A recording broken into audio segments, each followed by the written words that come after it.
Hello students, I hope you all are doing good. Let's start today's chapter, money. Focus points, unitary method, profit and loss percent. When we purchase something every time, it is not necessary that the seller tells us the cost of one thing. Sometimes he tells the cost of 10 articles, sometimes cost of 1 dozen articles, sometimes cost of 100 articles, etc. In this situation, we will have to find out the cost of one article, which helps us to calculate the price of calculates articles to be purchased. We use unitary method for this purpose. अच्छा देखिए, जब कभी भी हम कुछ सामान खरीदने के जाते हैं तो हर बार ज़रूरी नहीं है कि जो सेलर है वो एक का प्राइस आपको बताएगा. कई बार वो आपको 10 आर्टिकल का प्राइस बताएगा कि हाँ 10 चीज़ें इतने की हैं या 1 दर्जन इतने का है. डजन मीन्स डजन में आपके 12 आते हैं, राइट. और कई बार 100 आर्टिकल्स का बताएगा कि 100 आर्टिकल्स और चीज़ें इतनी की हैं. तो इस केस में हम क्या करते हैं, ऐसे सिचुएशन में हमें एक आर्टिकल का कॉस्ट निकालना होता है और उसके लिए हम यूनिटरी मेथड का यूज़ करते हैं. So what is unitary method? देखिए, unitary method follows two rules: divide to find the unit price and multiply to find the total amount. देखिए, अब यूनिटरी मेथड में आपका डिवाइड एंड मल्टीप्लाई दोनों होता है. डिवाइड हम इसलिए करते हैं क्योंकि हमें यूनिट प्राइस मिले, यानी एक आर्टिकल का प्राइस पता चले, और हमसे मल्टीपल का अगर पूछा है तो हम उस टोटल अमाउंट जो है उसको फिर हम मल्टीप्लाई करके निकालते हैं. आपको एग्जाम्पल दिया है, which is better to buy 3 erasers cost of ₹36 और 8 इरेजर कॉस्ट ऑफ 72. मतलब दोनों में से हमें क्या खरीदना बेहतर रहेगा? 3 इरेजर्स आपके आते हैं 36 रुपीज़ के, जबकि 8 इरेजर्स आपके आते हैं 72 के. तो इसके लिए पहले हमें एक का प्राइस निकालना पड़ेगा. देखिए, कॉस्ट ऑफ 3 इरेजर्स जो है आपके पास ₹36. ओके, अब आपको एक इरेजर का कॉस्ट निकालना है तो 36 को आप डिवाइड करेंगे 3 से 12, यानी कि ये जो इरेजर था, एक इरेजर का कॉस्ट है 12 रुपये. चलिए, अब हम ये भी नहीं बोल सकते कौन सा बेटर है क्योंकि हमें पहले दूसरा कैलकुलेट करना पड़ेगा. सो कॉस्ट इस केस में है cost of 8 eraser. Okay, I am just writing short form of eraser, ER. तो ₹72. तो 1 इरेजर का कॉस्ट निकालेंगे, 72 को हम 8 से डिवाइड करेंगे तो आपका आएगा ₹9. तो विच इज बेटर बाय, देखिए ये 9 रुपए की आई. तो in the first case cost of 1 eraser is 12 rupees, while the other case cost of 1 eraser is 9. So second one is better to buy. तो हम देखिए जो हमें सस्ता पड़ेगा वही तो लेंगे, है ना. चलिए नेक्स्ट देखते हैं. Cost of 8 pastries is ₹160. How much will Shubham पे फॉर बाइंग 18 पेस्ट्रीज? 8 पेस्ट्रीज का कॉस्ट दिया है और आपसे पूछा है कि शुभम को 18 पेस्ट्रीज के लिए कितना पे करना पड़ेगा. तो सबसे पहले हम 1 पेस्ट्री का कॉस्ट निकालेंगे. Okay, so you have given cost of 8 pastries which is rupees. 8 pastries का कॉस्ट है आपके पास 160. ओके, तो सबसे पहले आप एक पेस्ट्री का कॉस्ट फाइंड करेंगे. तो क्या करेंगे, डिवाइड कर देंगे. 160 को 8 से डिवाइड करेंगे तो यह जाएगा 20. अब आपके पास एक पेस्ट्री का कॉस्ट आ चुका है. Now you can find the cost of 18 pastries. Okay, now you will write down cost of 18 pastries. Okay, अब जब एक का निकाला तो आपने डिवाइड किया. अब आपको एक का प्राइस गिवन है, ज़्यादा का निकालना है तो you will multiply.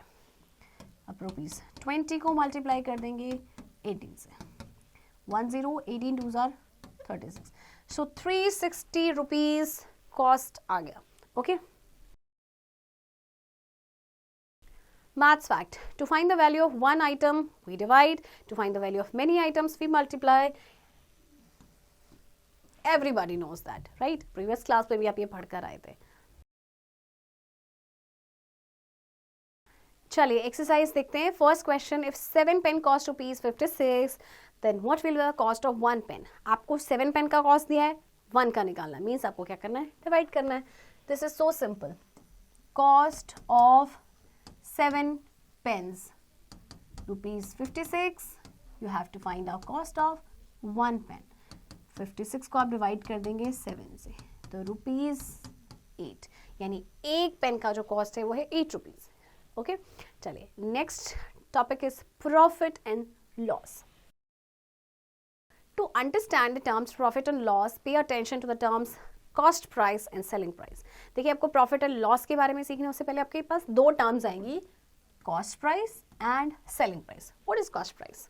The money paid to buy an article is called cost price. And what is selling price? The price at which an article is sold is called selling price. अच्छा, cost price, जैसे आपने एक pen खरीदा 5 रुपए का, तो उस pen का कॉस्ट प्राइस था CP, कॉस्ट प्राइस ₹5. ओके, अब आपने सोचा क्यों ना मैं इसे किसी और को सेल कर दूं, यानी बेच दूं. आपने अपने फ्रेंड को बेच दिया उसको 7 रुपीज़ में.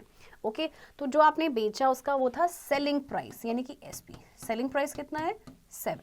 ओके, तो कॉस्ट प्राइस जिस प्राइस पे आप किसी आर्टिकल को खरीदते हैं, एंड सेलिंग प्राइस जिस प्राइस पे आप उस आर्टिकल को बेचते हैं, सेल करते हैं. Okay, example, find out CP and SP from the following. आपको CP और SP निकालना है. सबसे पहले, Sumit buys bat at the rate of 125 per bat and sells them at 150 per bat.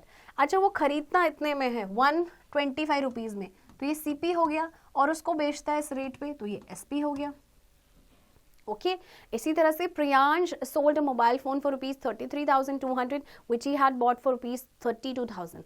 Priyansh ने एक मोबाइल फोन बेचा, सेल किया, तो ये जो प्राइस है ना, ये उसका SP है, क्योंकि उसने बेचा और उसने उसको खरीदा था 32,000 में, यानी कि ये CP है. ओके, नाउ प्रॉफिट और loss. If SP of an article is more than its CP, then the seller earns a profit. If SP of an article is less than its CP, then the seller suffers a loss. अब profit और loss, फायदा नुकसान कब होता है? अगर किसी article का SP उसके CP से ज़्यादा है.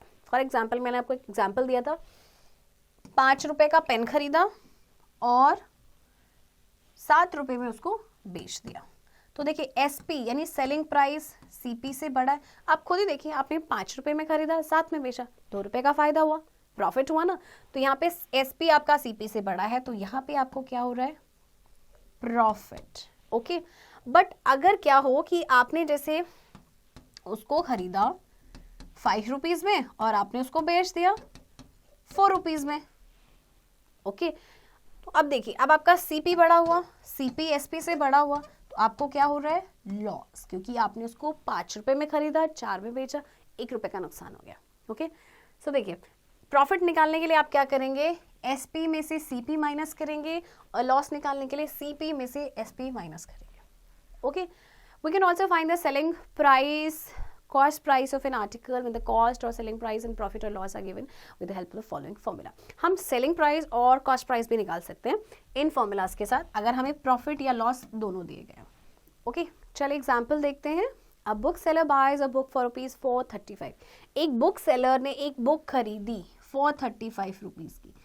435 is CP and he sells it at the price of 450. और उसने कितने प्राइस पे उसको बेच दिया? 450. 450 is SP. ओके, अब देखिए, आपका SP CP से बड़ा है. आपसे क्वेश्चन पूछा है फाइंड इज प्रॉफिट और लॉस, उसका फायदा या नुकसान निकालो. फायदा हुआ है तो प्रॉफिट निकलेगा, उसका नुकसान हुआ है तो लॉस निकलेगा. देखिए, SP आपका क्लियरली बड़ा है, तो जब आपका SP CP से बड़ा होता है तो आपका हमेशा प्रॉफिट होता है. ओके, तो प्रॉफिट कैसे निकालेंगे? SP में से आप CP माइनस कर देंगे. ओके, जो क्या आ जाएगा आपका ₹50. ओके, ओवरहेड एक्सपेंसेस और ओवरहेड्स. अब ये क्या चीज़ है? ओवरहेड एक्सपेंसेस और overheads. Apart from the cost price, sometimes the customer has to pay some additional charges for transport, labor, repairs and maintenance of the goods. These additional expenses called overhead expenses or overheads. We add these overhead expenses to the cost price. कई बार क्या होता है, जैसे आप कुछ सामान खरीद रहे हैं तो उसमें कुछ एडिशनल चार्ज लग जाते हैं, जैसे ट्रांसपोर्ट का लग जाता है, लेबर का लग जाता है, रिपेयर हो जाता है, या मेंटेनेंस का लग जाता है. तो ये सारा जो चार्ज है वो किस में इंक्लूड होगा? आपके CP में. फॉर एग्जाम्पल, आपने एक पेन खरीदा 5 रुपीज़ का. ओके, और आपने घर में आगे देखा कि तो पेन उसका जो रिफिल है वो खराब है. अब आपने अलग से उसके लिए एक रिफिल लिया 2 रुपीज़ का, तो यानी वो पेन आपको कितने का बढ़ गया? 7 रुपीज़ का बढ़ गया ना. तो ये ओवरहेड एक्सपेंस हो गया, बट वो किस में इंक्लूडेड होता है? आपका CP में ही एड ऑन होता है. ओके, चलिए एग्जाम्पल के थ्रू समझते हैं. A shopkeeper bought a table for ₹820 and paid ₹175 at transportation charges. He sold it for 900. Did he earn a profit or bear a loss? अच्छा, एक शॉपकीपर ने ना एक टेबल खरीदा 820 रुपीज़ का, और जहाँ से उसने खरीदा फिर उसको ट्रांसपोर्टेशन चार्ज भी उसमें लगा 175 रुपीज़। ओके, तो ये इसमें ऐड ऑन हो जाएगा। तो देखिए ऐड करके आगे आपके पास 995 रुपीज़, यानी वो फैन उसको पड़ा, सॉरी टेबल उसको पड़ा 995 रुपीज़ का। ओके, अब उसने उसको बेच दिया 900 रुपीज़ में, ये तो आ गया सीपी। अब उसका एसपी क्या है, 900 में बेचा, 995 में खरीदा, 900 में उसको बेच दिया, तो उसको प्रॉफिट हुआ या लॉस हुआ? क्लियरली उसको क्या हुआ, लॉस, क्योंकि आपका एसपी जो है लेसर है सीपी से, तो उसको लॉस हुआ कितने का, 995 में से आप 900 माइनस करेंगे तो आपके पास कितना आ जाएगा, 95 रुपीज़ का उसे लॉस हो गया। ओके, चलिए अब देखते हैं maths fact. When articles are sold at CP, then there is neither profit nor loss. अगर आर्टिकल्स को आप सीपी पे कॉस्ट प्राइस पे बेचेंगे तो मतलब आपने 5 रुपए का पेन खरीदा, 5 रुपए पे उसे बेच दिया, तो आपको क्या हुआ, प्रॉफिट हुआ या लॉस? नथिंग, ना प्रॉफिट ना लॉस। ओके, चलिए अब एक्सरसाइज देखते हैं। Fill in the blanks. When SP is greater than CP then there is, okay, इसने बोला है कि जब आपका एसपी बड़ा होता है सीपी से तो आपका क्या होता है, हमेशा प्रॉफिट होता है। ओके, एंड जब आपका सीपी ग्रेटर होता है, जैसे इस केस में आपका सीपी ग्रेटर था एसपी से, तो आपका क्या हुआ, लॉस। ओके, एंड जो एडिशनल चार्जेस कस्टमर पे करता है ट्रांसपोर्ट, लेबर, रिपेयर या मेंटेनेंस के लिए, उसे क्या कहा जाता है, ओवरहेड या फिर ओवरहेड एक्सपेंसेस। ओके, ओवरहेड या फिर overhead expenses, right. Profit and loss percent. अब हमने बात की प्रॉफिट एंड लॉस की, अब हम प्रॉफिट और लॉस परसेंट की बात करते हैं। Okay, when the profit or loss is expressed as a percent of the cost price, then it is called profit percent or loss percent. The formula for calculating profit percent and loss percent are as follows. देखिए profit percent या loss percent निकालना है तो हम कैसे निकालेंगे, ये formulas आपके पास हैं। ओके, तो इनको एग्जाम्पल के थ्रू करते हैं। A fruit vendor bought a box of 110 apples for rupees 500. He found 30 apples were rotten. He sold the rest apples at ₹5 each. Find his profit or loss percent. एक fruit vendor ने एक box खरीदा 110 apples का 500 rupees में। Okay, अब उसके बाद उसने देखा कि 30 जो एप्पल्स थे वो रॉटन थे, तो फिर उसने क्या किया कि जो बाकी के जो एप्पल्स बचे ना उनको बेच दिया 5 रुपए के हिसाब से, मतलब 5 रुपए का एक एप्पल। तो उसको प्रॉफिट हुआ या लॉस? अब देखने से आपको पता ही नहीं चलेगा इसमें प्रॉफिट हो रहा है या लॉस हो रहा है। देखो सबसे पहले आपके पास CP ऑफ 110 एप्पल्स, आपके पास कितना है, ₹500। अब देखिए रॉटन एप्पल्स यानी जो खराब थे आपके एप्पल्स वो कितने थे, रॉटन एप्पल्स हैं आपके पास 30, यानी कि अब आप कितने एप्पल्स बचे, कितने एप्पल्स बचेंगे, 110 में से आप 30 माइनस करेंगे तो आपके पास आ जाएंगे 80 एप्पल्स। यानी ये जो एप्पल्स हैं ये अब आपके सही है जिन्हें वो बेच रहा है। ओके, तो कितने में बेचा उसने, अब ये इनका था cost price. Now you have to find out selling price. Okay, selling price of